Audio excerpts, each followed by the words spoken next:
Our guest for this hour is seated in the hot seat of the Situation Room, and Irungu Nyakera is the... Hey, okay. First of all, Irungu, good morning. Good morning. How are you doing? Very well, thank you. Good to have you here. Very happy to be here. Okay. I've been here many times. Yes, you have. So this year, I think it's the first one. It is. Yeah, thank you. Good to have you here in 2025. So for all intents and purposes, we can say Happy New Year. Never mind that we're in April. Yes. Yes? Yes. Okay. So we'll get into some conversations with you this morning, obviously. And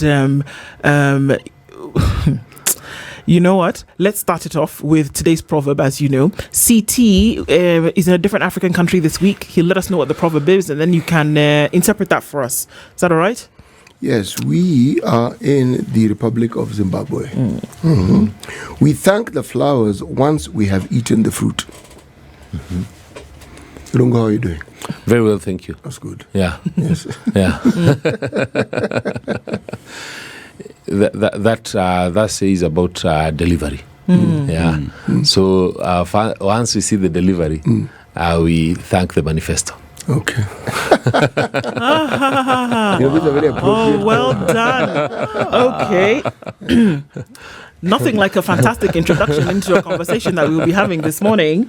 And you know, why I was hemming and hawing earlier is because you sit here as the former chairman of KICC, immediate former chairman of that, and then also before that, KEMSA. But then that notwithstanding, the Farmers' Party is the party that holds the ideology that, you know, you go by. So we're going to start off with, you know, the formers. And here we are. You've been quite vocal in the last couple of days in terms of the situations that made you former. What's going on?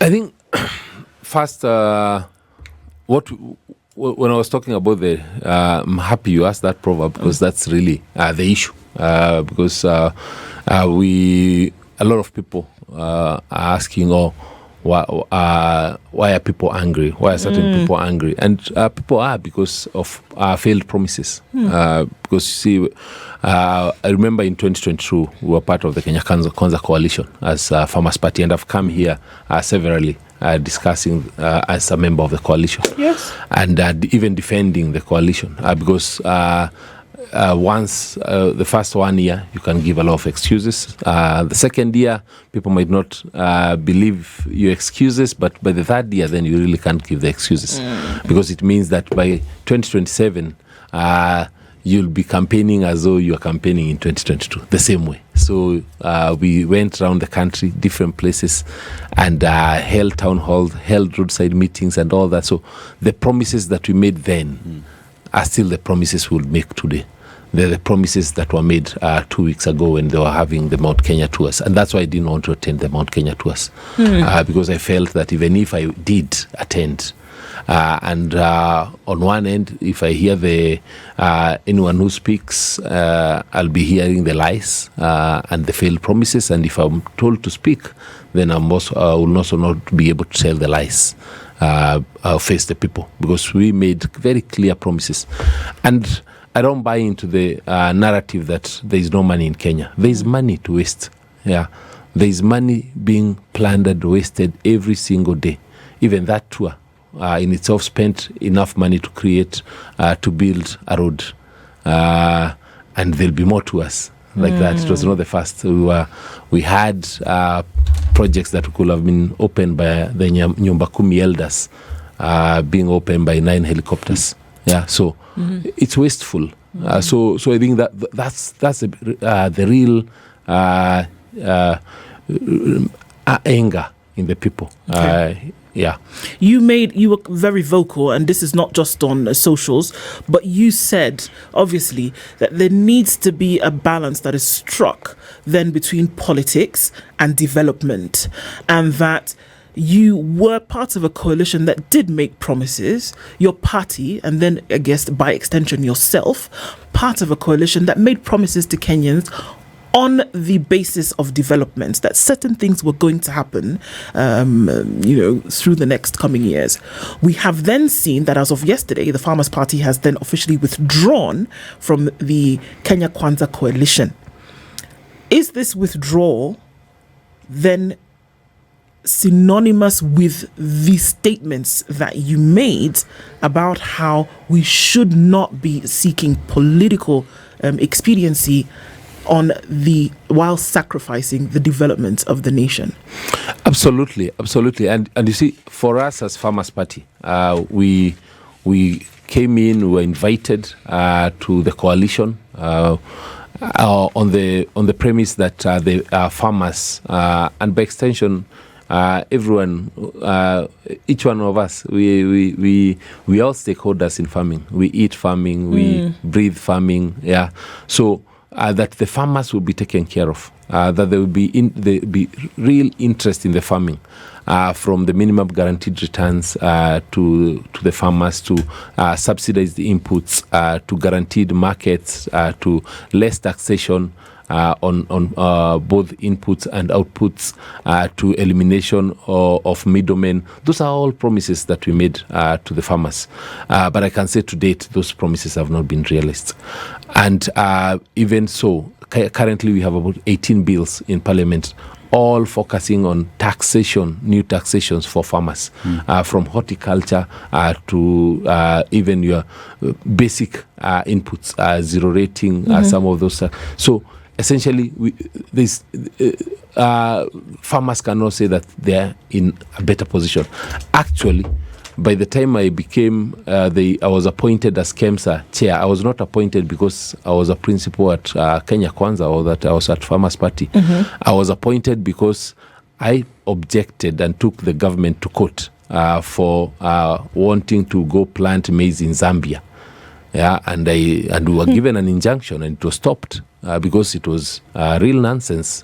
We have so much farmland in Kenya, but the government was hiring 50,000 hectares in Zambia to go plant there. And I saved them because after that, Zambia had the worst drought in decades. And so all the maize that they will have planted there will not have made it. But it was a ridiculous policy move. Yeah. So essentially, just tells you how much the government values our local farmers. Yeah. So, Irungu, as you talk about withdrawal from the Kenya Kwanza coalition, the issues about our farmers in this country, even if we go back matters to do with fertilizer that came to the country, there was an issue, and which were raised in terms of fake fertilizer that came. Recently, we also realized that there was even an issue with the first batch of fertilizer that came from Russia, and we've had the former Deputy President Rigathi Gachagua raise issues about it. Yet at that time, seems as though you were quiet. But that notwithstanding, is it fashionable? Have you withdrawn from Kenya Kwanza because it is fashionable to withdraw from Kenya Kwanza, especially coming from Mount Kenya, because the ground is hostile? Not necessarily. I think we got to a place where we felt that our voice is not heard, and when it's not, and you are lumped into the Kenya Kwanza coalition as a party, it's a marriage that is not working. There is a lot of political infidelity. There was a signing of the apparently Kenya Kwanza coalition with ODM, which we had no idea about. We just heard about it. But they said it was not a coalition, it was just working. So whatever it was, but it was for Kenya Kwanza and ODM. And you see, if it was for UDA and ODM, it would have made sense. But you see, when you have a coalition where you are lumped, you just hear, you wake up one day and you hear, oh, today you have signed this. And your members, we have a few 100,000 members. Yeah. And when our members ask us, oh, why did you sign that coalition? What do we say? Have you at least raised these concerns with the Kenya Kwanza, and what was the response? Even when we were taking our letter of withdrawal, there is no secretariat for Kenya Kwanza. You just take them to the UDA office. Yeah, there is no chair for Kenya Kwanza. There is no convening or convener for Kenya Kwanza. So it's just an amorphous body organ that you just subscribe to, but you're not party to. So any time I make a statement or comment, and then people say, but you're part of the Kenya Kwanza coalition. Exactly. Yeah. And so then one would ask the next question then, why were you fired as the chair of KICC? I believe, you see, the statement I made, which is what got me fired, was that, one, I was not around. I was still pursuing my master's at Oxford University, so I was still at school. And I urged the residents and the leaders to welcome the president, but also just discuss politics, not necessarily, discuss development, not necessarily politics. And I understand the biggest man in the land called the printers and said, I need that special issue done for this man to be terminated immediately. But what did you do? That's it. You were away studying? I was away. When you were appointed as the chair of KICC, were you away studying? No, I was around. You were in the country? I was around, yeah. Okay. Yeah. Were you aware that you were going to go away to study? No, I didn't. Okay. When you went away to study, did you tell anybody that I'm going to be away for the next, X period of months, and so that means that, I won't be here? No, I go to, it's a executive degree, so I'm there for every month for about 10 days. Okay. So the rest of the time you're here? 2 years. So the rest of the time you're here? Yes, exactly. The rest, 20 days in a month. So that can't be the reason why they fired you, because of absence? Or is that the reason that you were given? The statement that I will not attend the Mount Kenya meetings, regardless of the fact that I will be away, is what got you fired. Yeah. But I think for me, that's not even the issue. The issue is, one is I wasn't necessarily happy to be there. Okay. And people are, most people sense that from the fact that I wasn't, I was ready to criticize if there was need to criticize, where I needed to defend government. I've always defended government. But I think the issue I took with the firing was that it was done on a Tuesday. Which day would you have preferred?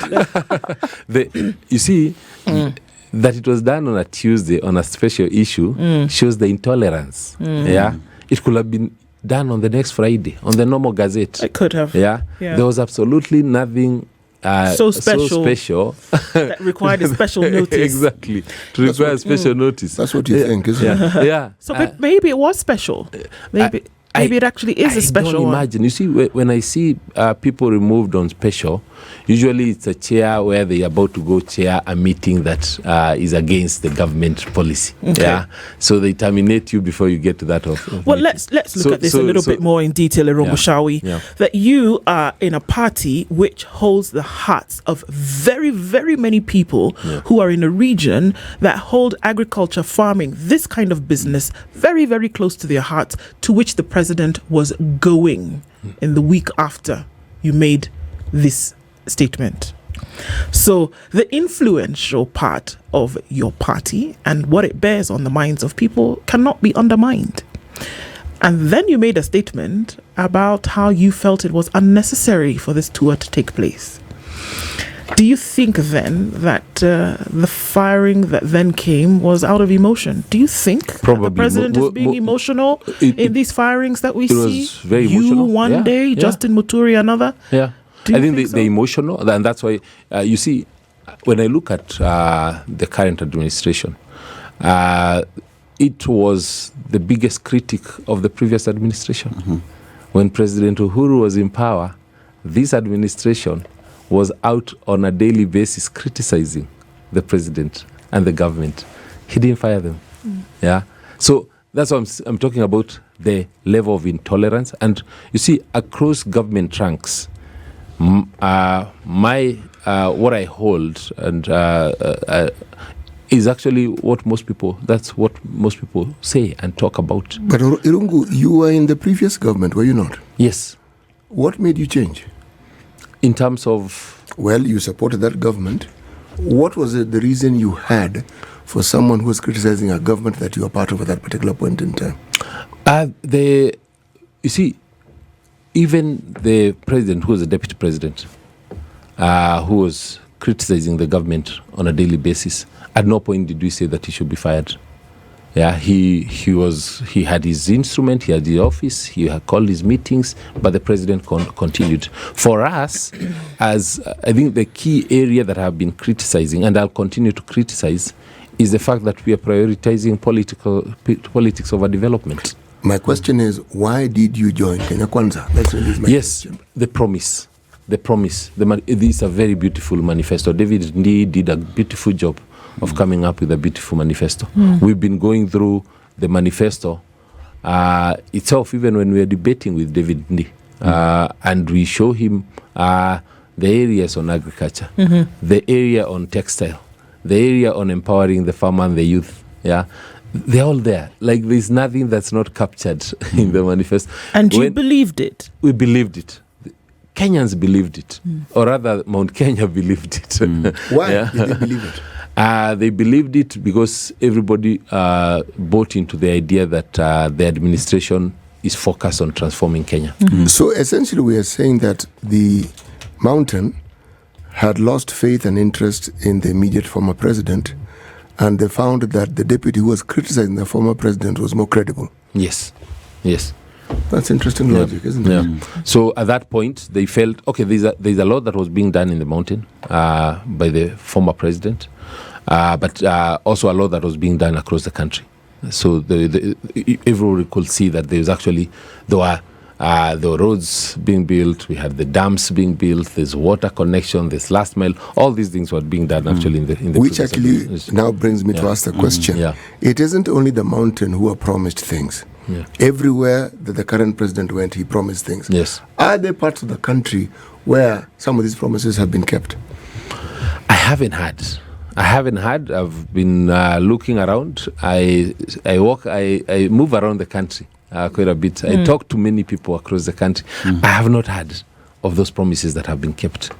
And you see, for us, when we speak and we speak for the mountain, we assume that there are other people who will also speak for their regions, because I can't speak for a region I don't necessarily fully interact with. As they say, that is fair enough. I'm asking the question for a very simple reason. The changing tides in politics are often the reason why people switch camps. When a president's term is coming to an end, it makes perfect sense if somebody then goes to the side of somebody who is in power. That makes perfect sense politically. However, when you look at the promises, of these promises that you felt ought to have been fulfilled, were any at all fulfilled? Right now, none. As we speak? None. That's what I was saying. Even when, for example, I remember when we were doing the campaigns, we talked about the roads, and specific roads actually. We talked about the dams, and specific location for the dams. We talked about the youth employment. We talked about the TVETs. Even we talked about some 2 markets. I remember, because we went around Murang. To date, absolutely zero. So it's not like 1% or 2%. That's the question, as my friend Dennis would say. When the promises were read and they looked wonderfully good, you are a seasoned politician. You are a seasoned bureaucrat. More so. Of these promises, which of them did you actually consider to be feasible? I considered the roads. Because we were already, the machinery was there on the ground, and the roads were already under construction. I imagined the dam, because it was just coming up with a new inlet, wouldn't cost as much as putting up a new dam. I assumed the issues of health, because we talked about them a lot and talked about how we'll transform from NHIF.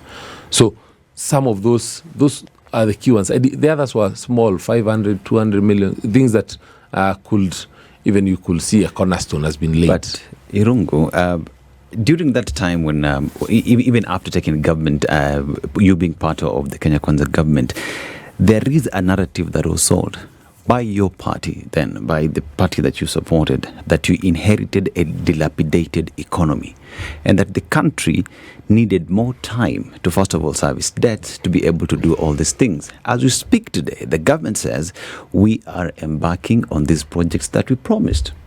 What's the problem in being patient in the very same government that you told Kenyans, oye majama, it is not looking good, we need to fix this?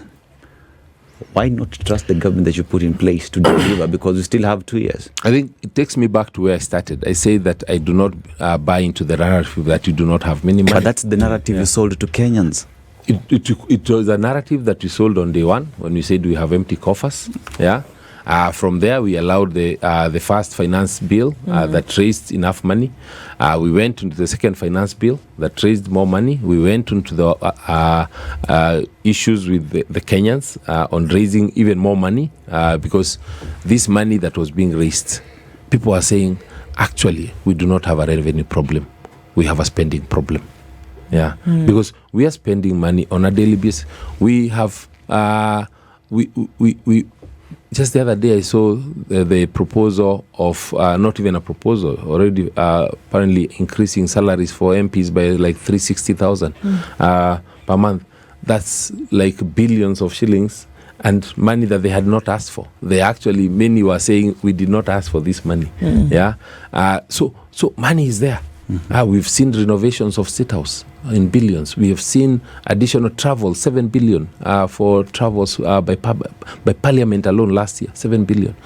If we put together all this money, yeah, if we actually don't waste the money, we'd actually have money for development. So it's not, the government, to their credit, have done well in terms of managing our debt. Yeah, that one I've given them credit, and I continue. They've done well in managing our FX. They've done well in managing our fuel and our forex reserves. That they have done well. Yeah, but they have not done well on the issues of corruption. Yeah, which our runaway corruption and wastage and of public resources. We've come up, we've raided people's pay slips. Yeah, people who did not have to worry about SHA. People who didn't have to worry about housing, people who didn't have to, now we are not even sure about VAT. Yeah, this housing levy started off as a fund, yeah, ended up as a levy. But now you ask, if you're deducting it, and then you have free land, and then this unit that you've built, you are selling, where is that money going? Shouldn't that money go into a revolving fund and then stop charging Kenyans for this housing levy? We've built 4,000 units with over 150 billion that has been collected. So, and we're selling these units. So you see, it does not make sense. Then where is this money going? We hear these things when somebody's on the out. We've heard it from the former deputy president. We've heard it now from the former CS for public service. We now are hearing it from you. But we don't hear these things when people are in these positions. Until something happens, then we start to hear, oh, by the way, this happened, the other thing happened. Why don't we hear it when we say that we have people who are standing in a position and we say there's something going on that's wrong here? Why don't we hear it at that point? I mean, we know you took cases to court and things like that, but why don't we hear it? The reason you don't hear it is because when someone is in the government, you are not expected. Yeah, you're expected to sing the government song. And even you saw I saw one of the ministers telling former speaker, the minister Muturi, that he should not be diverging government secrets or should not have transacted government business on their Gmail. And really, we all transact government business on Gmail, so it does not make sense. Actually, the government emails don't work. Yeah, so I hope they've started working now. So it didn't make sense that they say that. But I'm going to service provider. So and that's why people probably, you find that even people are pushed out by the fact that they no longer could no longer speak their minds where they were. There were no channels to actually ventilate and actually even offer opinions. And at that point, someone is like, why am I even here? Yeah, because I will be classified along everyone else and by everyone else who's outside as one of the one who propagates the bad policies. And yet I hold a different, divergent opinion. I'm keen to understand, Irungu. What was the coalition agreement that the Farmers' Party had with UDA? So we had the pre-election coalition agreement, essentially telling, which says, here are the 8 political parties. We're going into the election. We are going under one platform, shared vision, shared manifesto. after we win the election, we will fulfill the manifesto that we have, and each of the parties that is in the manifesto will be part of government. So that's it. Yes, It was that general. It was that general. Okay, it was not a one pager, but probably 3 pages of saying that of generality. Of generality. Yes. Nothing specific. He did not say, Nyakera, you'll get this. So you will not get CS agriculture. No, like no. that. Now, Okay. when you have what you had side agreements between UDA and communities. Yeah, like the one we saw with UDA and Ford Kenya and ANC. That one was an agreement. A lot of the other parties that came on the post-election coalition agreements, which now were specific because already they have government. Yeah. So No, go ahead. So, Nyakera, as we talk right now, you speak of a party that got in and all you needed to do was to sing the government song. But remember, even when forming these coalitions coming together, it was service to the people. And when things were going wrong within the government, don't you stop singing and just do right by the people and speak. Why speak right now? Because by then, you were inside government. You could speak from a point of authority and advice. I think someone would say you sound like a jilted for lover. us, actually, if you look at what I've been commenting, my posts, even when I come here and the other places, I always criticize. Yeah, and that's why even I took the government to court. And I was in that government, and I was called from the AG's office, and I was told, you cannot take us to court. I said, no, my position still holds. We do not believe that Kenya should be farming in Zambia. Does not make sense. Even Qatar does not farm in Kenya, and they are a desert. They still farm in Qatar. Yeah. So we did actually issues of SHA. I have raised my own objection on how SHA is being run, and I was there at the table as we were doing SHA because I was chairman of KEMSA, and we raised the issues, the concerns. Then we were told that they will be resolved, but it was launched before they were resolved. Yeah. So that's why even now when I went to hospital and I could not use SHA, I raised that as a concern, and I was called by one of the advisors to the president and asked me, are you still with us? And I said, yes, but this one is not working. Okay. Yeah? So things seem to be unraveling. Yeah. You know, it's like the ball of yarn that just seems you can't get the end of it. So the question is, do folks who are still within the annals of government still understand, or do they see actually that things are actually not working and that the things that Kenyans were told will happen in terms of development are actually not being done? People in government still today, do they know? Are they aware of what the situation is? Yes, they're aware. They're aware because you had asked, where does our money go? Yes. Yeah. And everybody's aware. They're aware that 60% of our money goes to pay debt. Yeah. They're aware that whatever is left from there goes into pay salaries and bloated allowances. And whatever is left from there is looking at the is actually on the politicking. Which is like the tour that was there. There'll be a new one. Then political projects that are there. Then from there, whatever is left goes into corruption. And then whatever is left after that goes into development, which is very little of it that is left for that. If you look at counties, the revenue bill allocation from national government, 30% of counties money is actually supposed to be going into development. Right now, there's some counties doing less than 10% of that money going into development because it's easier to steal recurrent, not development. Yeah. So that's where the problem, and the people who are in see it, know it. You see, in terms of the development and economic growth, it's visible. You can actually feel it in your pockets. You don't need to be told that our economy is growing. Yeah, and the perception of the economy is the economy. You cannot say, oh, no, there's a different economy. No, if I perceive that the economy is weak, things are not working, that's the reality. Yeah, there's no perception and real. So that's what I fault people when they say, oh, no.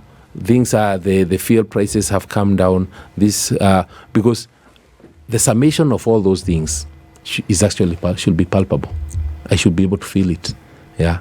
And we used to feel it.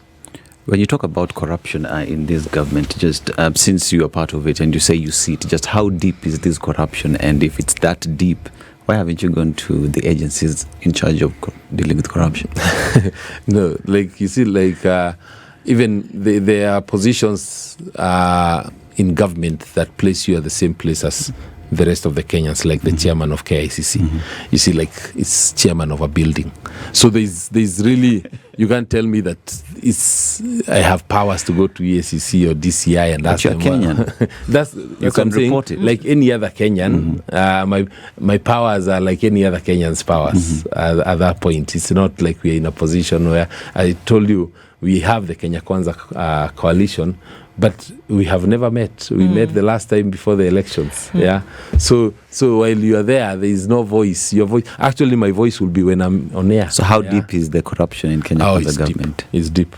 Yeah, it's deep, and I'm sure you have heard the Gachagua Chronicles, probably, and you can imagine for yourself, assuming even 50% of that is true. You know, the question I keep asking again when you mention the Gachagua Chronicles, if he was still DP, would he speak out as he's speaking?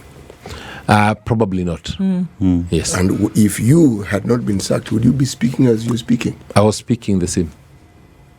I wish you would go to my social media. You'd see me saying the same things I am saying now. Yeah. I've always spoken the same. Yeah. You know, the thing that I marvel at is when you're talking about the coalition agreement that you have, how it is you can have a coalition agreement that isn't specific, and you know full well that you're offering support.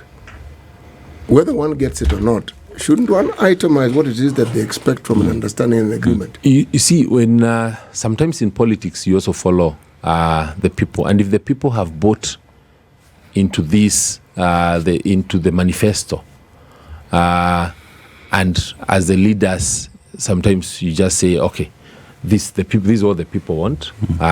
Let's go with what the people want. Yeah, for us at that point, that's what the people wanted. If you heard from Gachagua, what he said, the reason why he did not even seek an agreement on Mount Kenya was because he just believed that nothing will change. Yeah.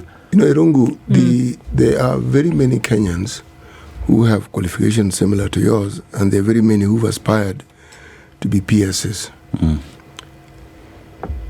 They all haven't been PSs. Yes. There are many who have aspired to have a chairmanship like KEMSA or KICC. They haven't. Yes. You're not some ordinary Kenyan who doesn't understand the intricacies of politics. You do.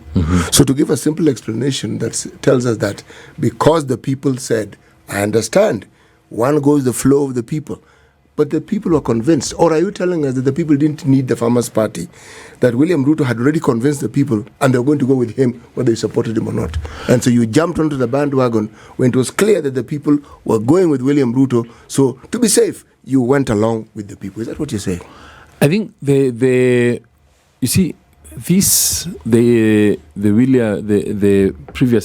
current administration in the previous government started out they campaigned for 5 years. Yeah. In those 5 years, we were still doing the work or the development within the government. Yeah. So there was no way that I was going to be on campaign mode for 5 years when we also had been given various tasks by the former president. So, and we were observing what is happening, and we were telling the previous administration the same thing we are telling the current administration, that the people are changing.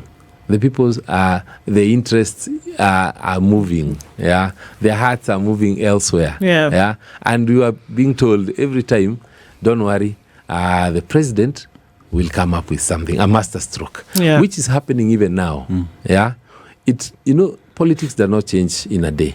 It changes slowly. Yeah, people's hearts move away slowly. Yeah, and that's why even this administration, we're telling them, you cannot celebrate an election victory for 3 years. Yeah, you've already won. You are the government. At some point, you must buckle down and get performing. Okay, so the question is that I'm a bit perturbed because, I mean, we've heard many an individual, especially in the recent past, talk about the same thing that you're saying. But then you having been on the in and then now on the quote unquote the out. So where's the problem here? We also talk about, members of parliament telling us that, parliament has been, what is the word that we often use? Hijacked. And that captured. Yeah. So is the problem the president in the promises that were made, or is the problem the people around him who are advisors or who are, want to say, parts of the choir who continue cheering him on? Because on the out, there's a problem. Those who are in know there's a problem. They know there's corruption. They know there's misappropriation of resources. They know there's mismanagement of resources. We know that there's mismanagement of priorities. But we're still sitting here like everything is all right. So who is the problem? The problem is that the buck stops with the president. And that's the biggest problem. The way I've always known it, the buck stops with the appointees of the president. Yeah. And they're the ones who are given enough power, authority to actually disseminate the policies of government within whatever area they've been appointed. Yeah. And they're the ones then to offer advice, to the president. It's the president to make the decision on the advice, but what we have seen, unfortunately, is that everything is coming from the office of the president. Do they fear him? Are people afraid of the president? Exactly. Because once it comes from his office, and it's really only given to you to implement. So you will defend it in as much as you can. And when it no longer makes sense to you, you look back and say, advisors, give me more support. Where would the fear stem from, Irungu? The fear of losing your job, fear of something else happening to you? It's mostly fear of losing your job. And if you have, this is one of the 10 things that you're doing. You don't want to lose your job over one thing while you have another 9 things that you're doing. So you just focus on the 9th, on the 10th, you do as you're told. If you look at, for example, SHA, I remember we were told that therefore we are moving, we are working towards SHA. Then we heard that there are 4 bills that we are supposed to give input to, but they've gone to Parliament. In no time, we heard that they've gone through that reading and they are now ready to be signed to law. We were called at one evening and told, please tomorrow morning make it to State House as chairs and whatever for the signing of the bills. Then right after the regulations should come out, and then they should be launched. You see, the life of something so monumental and that has been operational for so long was so short, and everybody was like, "This is so transformational." I remember sitting with the deputy, the prime cabinet secretary, and him asking me, "Do you think we are ready?" For the launch of SHA, because I was the chair of camps, and I said, yes, we have not been involved. So I wouldn't be able to say whether or not. Yet, on all the health products and commodities, we were the ones to procure them. So, and we had no money to even supply the hospitals that on the basic, the framework that we currently had. So I think, you see, if you look at the university funding model, HELB has worked for years and years. We came overnight, changed it. When there was an issue raised, youth leaders from the university were called to State House for lunch. And then they were told, about 10, 20 of them were put into a task force, told, now finish, come up with a report, or we'll give you a report, and then you say it's yours, and then that is closed. These are things that really happened, Irungu? You didn't see? That's what happened. When there was issue of the youth student leaders, who you look at the task force that was created, those were the student leaders. So after that, nothing changed. They changed, how do you measure whether you qualify or whatever? But wasn't there a task force that had some fairly eminent people? Of the Working Party on Education. I went around the country seeking opinions and things like that. Yes. That was now the issue. You see, once people raise issues, and these are the users, you see, when a user raises a problem, like for me, I sponsor, I have a student that I pay for at JQuat for pharmacy. I pay $450,000 per year for the student, with minimal help, And before, assume how many students will actually pay that, And means then pharmacy becomes a preserve for only the ones who can afford. Before, there was equity that was brought by help, And that's what I'm saying. When there's a system that is working, it might not be as efficient. Maybe it's doing 60% or 70%. Before you actually overhaul it, you also need to look at, it's been working for 30, 40 years.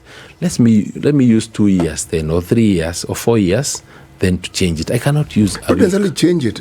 Were we told which aspects of NHIF was not working and where the problem was? Because if you're going to change something, it means whatever exists isn't working.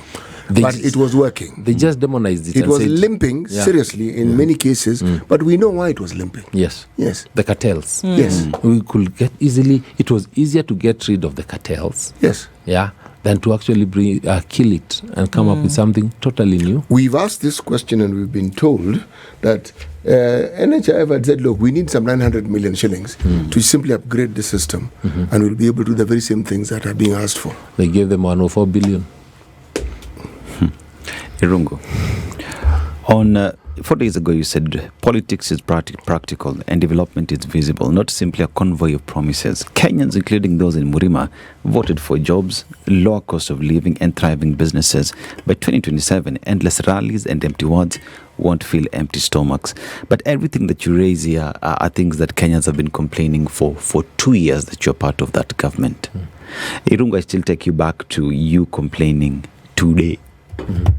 I was complaining last year. Yes, If you see, even when we were coming into the new year, I posted the same about the fact that year didn't go as expected, but what should we focus on in this year, especially on issues of economy. I'm an economist. My background is financial engineering.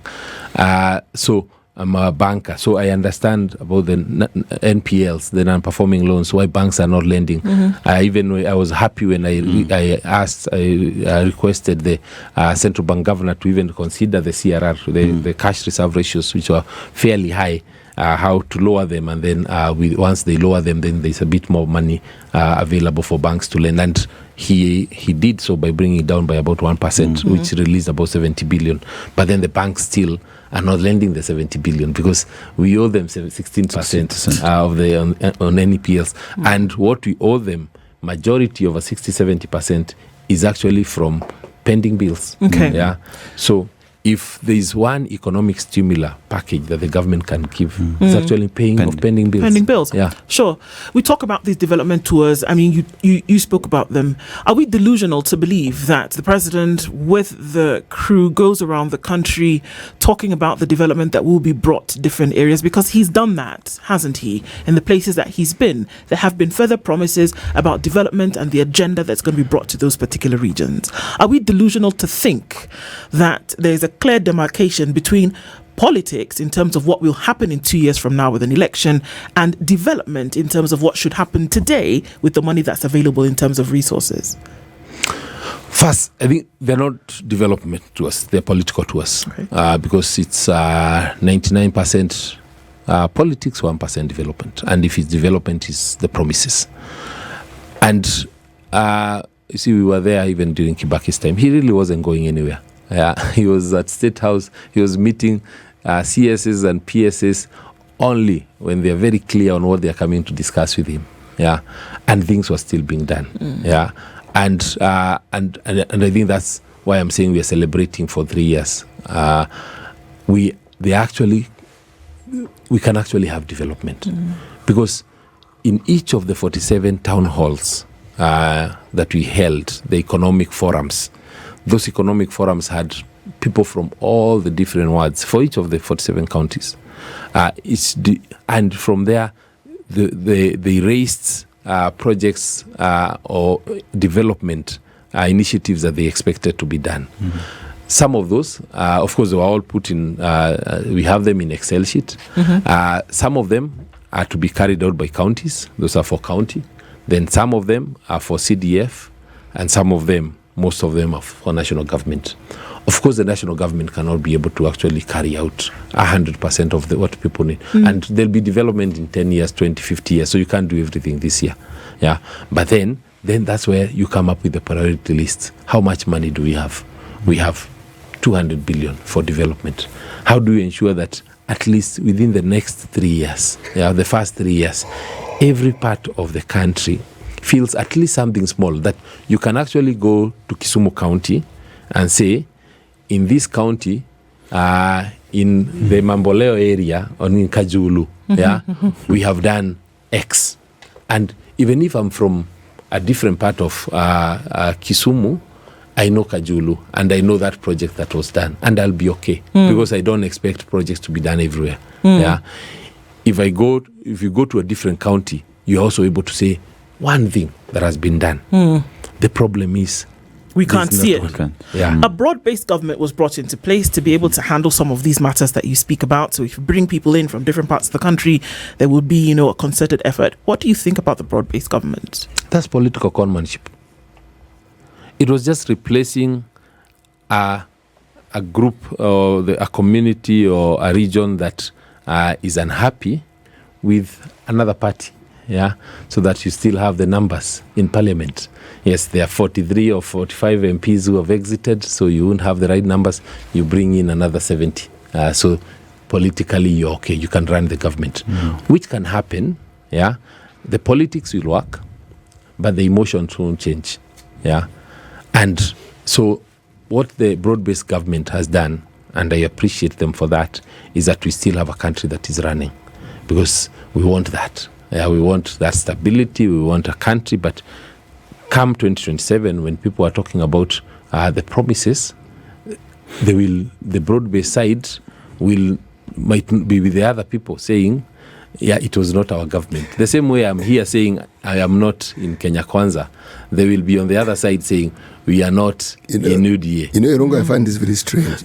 By own admission, President Uhuru's development record could be seen. He was rejected. Yes. By your admission, the current administration is not delivering. They were elected. So you rejected somebody who was delivering, and now you accepted somebody who didn't have a track record of having delivered, or if there was a track record, it was with the government that he was in at that point in time. Yes. Okay. So where does that put us exactly? You see,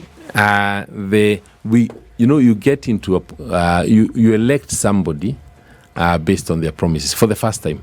Yeah. Irungu, no, you don't. No, that's how it worked. Because you see, if somebody has not been in a certain seat before, they cannot tell you how they have done it. You see, the question I'm asking here is a very simple one. Yeah. Were they voting against the ODM candidate, or were they voting for the president? That's really what I'm asking. In last election. Yeah, the mountain. You can. I think for them, they felt that they owed. They had a debt to pay off. With the current government, because he had stood with them, and there was visible development, and people were saying that the development is the current president was actually the one who engineered the development, because they were saying the former president was always drunk. Yeah. So those were I'm saying what they were saying, and you see that turned out now after it's done. That's when people are like, actually, the permanent president was actually working. Yeah. Well, it would be interesting to see what next. Yes. And I have a strong feeling that you'll be part of the what next. Yes. But let's wait and see how that goes. Absolutely. Irungu Nyakera has been our guest this hour, opening up our eyes to a couple of things. And it's been good to have you in the seat this morning. And very interested to see what will happen in the future with folks' input. So thank you very much for that. Thank you very much. And glad to be here today. Asante sana. This is the Situation Room, the only way to start your day.